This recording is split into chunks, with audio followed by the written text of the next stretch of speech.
Good morning class. बेटा आज आपके इंग्लिश ग्रामर में चैप्टर 6 है ए एंड द, जिन्हें हम आर्टिकल्स भी कहते हैं। मैं आज आपको ये चैप्टर एक्सप्लेन करने जा रही हूँ। आप लोग आज की डेट क्लास वर्क मेंशन कर लीजिएगा। ओके, इस चैप्टर में आपको क्या बताया गया है कि कहाँ पर हमें ए का, कहाँ पर एन का या कहाँ पर हमें द का यूज़ करना है, राइट। बेटा ये चीज़ तो आपको ऑलमोस्ट केजी क्लास से पढ़ाई जाने लगती है कि आर्टिकल्स का यूज़ कहाँ पर होता है।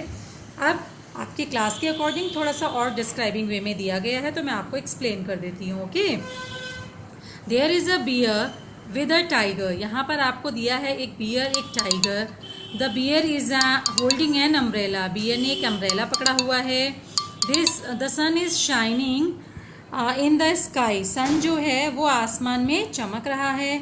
Our tree has many leaves. पेड़ पर बहुत सी पत्तियाँ हैं। तो यहाँ पर आप देखेंगे the underline words are naming words. जो भी अंडरलाइन वर्ड्स हैं ये सभी नेमिंग वर्ड्स हैं। Okay, and the highlighted words are used when they are one in number. और जो हाईलाइटेड वर्ड्स इनके सामने लिखे हुए हैं आप देखेंगे कि उनका इस्तेमाल किया गया है तब जब नेमिंग वर्ड्स जो दिए गए हैं वो सिंगुलर फॉर्म में है, यानी किसी एक के लिए लिखे गए हैं। Okay, such words are a and an. A और एन होते हैं जो एक नेमिंग वर्ड के लिए, एक वस्तु, व्यक्ति या स्थान के लिए लिखे जाते हैं। And are place before the naming words. इन्हें हमेशा नेमिंग वर्ड्स के जस्ट पहले लिखा जाता है। The is place before a naming word to show a specific one out of many more than one. The का प्रयोग जो होता है बच्चों वो स्पेसिफिक किसी नेमिंग वर्ड के लिए किया जाता है। ज़्यादातर जब हमें बहुत सारे में से एक बेस्ट को चुनना होता है तो हम द बेस्ट चुनते हैं। ओके, तो आप देख सकते हैं ए एन और द का यूज़ हमने किन किन कारणों से किया। यहाँ पर एक एक्टिविटी दी गई है और कहा जा रहा है कि इस एक्टिविटी को सॉल्व कीजिए और बताइए कि आपको कितना समझ में आया। जैसे कि यहाँ पर दिया गया है जिराफ इज़ डैश एनिमल, तो आप लिख सकते हैं ना यहाँ पे a giraffe is a animal. Sorry, first letter capital होना चाहिए। तो आप यहाँ पर a giraffe is a animal. तो अब हमने क्या किया, यहाँ पर ए लिखा है। ओके, एक जानवर है, लेकिन आपको पता है ना कि जब भी हमारा लास्ट वर्ड जो नेक्स्ट वर्ड है वो वॉवल से स्टार्ट होता है तो हम यहाँ पर एन का प्रयोग करते हैं। Okay, a giraffe is an animal.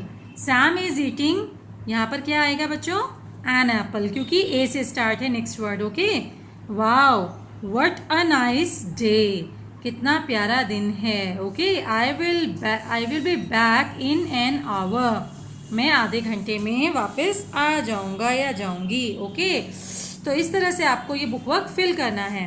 अब आपको बता रहे हैं ए और एन का यूज़ कहाँ होता है। Use A before a naming word that begins with a consonant और अ कॉन्सोनेंट साउंड। ए का प्रयोग हमेशा कॉन्सोनेंट से शुरू होने वाले वर्ड्स के आगे होता है या ऐसे वर्ड्स जिनमें उन शब्दों को बोलते समय कॉन्सोनेंट साउंड निकले। बेशक यहाँ पे वॉवल लिखा हो लेकिन उसको पढ़ते समय कॉन्सोनेंट साउंड निकले, यानी व्यंजन सुनाई दे। ठीक है, तो वहाँ पर ए का प्रयोग होता है। आप देख सकते हो जैसे अ बोर्ड, तो यहाँ पर क्या है बी तो वॉवल नहीं है ना बच्चों, तो उसके आगे ए आया। ओके, यानी ये कॉन्सोनेंट है। यहाँ पर है अ यूनिवर्सिटी। आप देखोगे आपके मन में सवाल तो आ रहा होगा कि मैडम यू तो वॉवल है तो इसके आगे ए क्यों आया। तो आप ध्यान दीजिएगा, आपको यहाँ क्या बताया गया है, या तो कॉन्सोनेंट से शुरू हो या कॉन्सोनेंट साउंड सुनाई दे तो वहाँ पर ए का प्रयोग होता है। बेशक यहाँ पे यू लिखा गया है लेकिन जब हम इसे पढ़ रहे हैं यूनिवर्सिटी तो बच्चों यहाँ पे य से यज्ञ साउंड हमें सुनाई दे रहा है और आप सभी को पता है य से यज्ञ व्यंजन होता है, स्वर नहीं। ओके, इसीलिए यहाँ पर ए का प्रयोग किया गया। ऐसे ही अ कप ऑफ कॉफी, यहाँ पर भी ए का प्रयोग हुआ है। नेक्स्ट आपको बता रहे हैं use an before a naming word that begins with a vowel और अ वॉवल साउंड। अब ठीक वैसे ही जैसा ए के लिए बताया वैसे ही बिल्कुल एन के लिए है। एन का प्रयोग हमेशा वॉवल्स के पहले होता है। जैसे एन एलिफेंट, ई से शुरू है, वॉवल है और बोलते समय साउंड भी वॉवल आ रहा है। ई फॉर एलिफेंट, ए यानी कि अ से अंगा तक के बीच में आता है, स्वर होता है। ओके, यहाँ पर आप देखो कि बच्चों एन आया है जबकि कॉन्सोनेंट से स्टार्ट है ये लेटर, ये वर्ड है ना, लेकिन जब हम इसको पढ़ते हैं तो ये हमें पढ़ने में आता है ऑनेस्ट। ऑ होता है स्वर, ओके। तो इसीलिए एच यहाँ पे साइलेंट हो जाता है ना, ऑ पढ़ने में आता है यानी स्वर का साउंड सुनाई देता है, इसीलिए यहाँ पर एन का यूज हुआ। ऐसे ही एन आवर, यहाँ पे भी आउ सुनाई देता है जो कि स्वर है, इसीलिए यहाँ पर एन का प्रयोग हुआ, ओके। अगर आप सबको ये चीज़ समझ में आ गई है तो बच्चों ये बुक वर्क आप लोग फिल करेंगे, ठीक है। मैं एक एग्जाम्पल आपको दे देती हूँ, जैसे यहाँ है Jessie has got new puppy, तो आप यहाँ पर लिख सकते हैं Jessie has got a new puppy, यहाँ पर आप अ न्यू पपी, ओके। इस तरह से आपको ये बाकी के 4 सेंटेंसेस सॉल्व करने हैं और मुझे सेंड करना। मैं देखूंगी कितने बच्चों ने सही किया, गलत होगा तो मैं आपको बता दूंगी, ओके।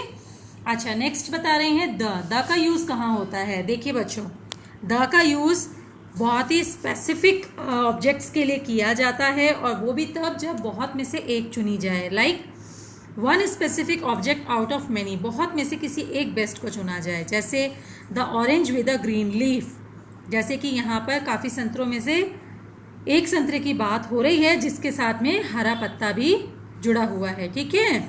द ब्लैक शर्ट, यानी काफ़ी सारी ब्लैक शर्ट हैं या और भी कलर की शर्ट्स हैं, उनमें से आपको ब्लैक वन पसंद आई है तो आप बोल रहे हो the black one, okay, the black shirt. ऐसे ही मोर देन वन ऑब्जेक्ट, एक से ज़्यादा चीज़ें होती हैं।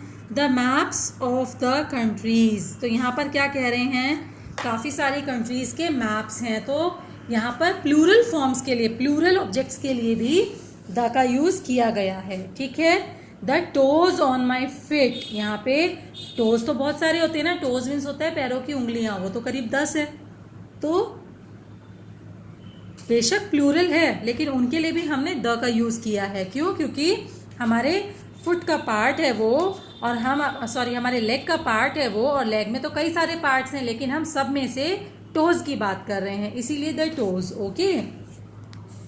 नेक्स्ट बताया है यहाँ पर, you can also use the in the following cases.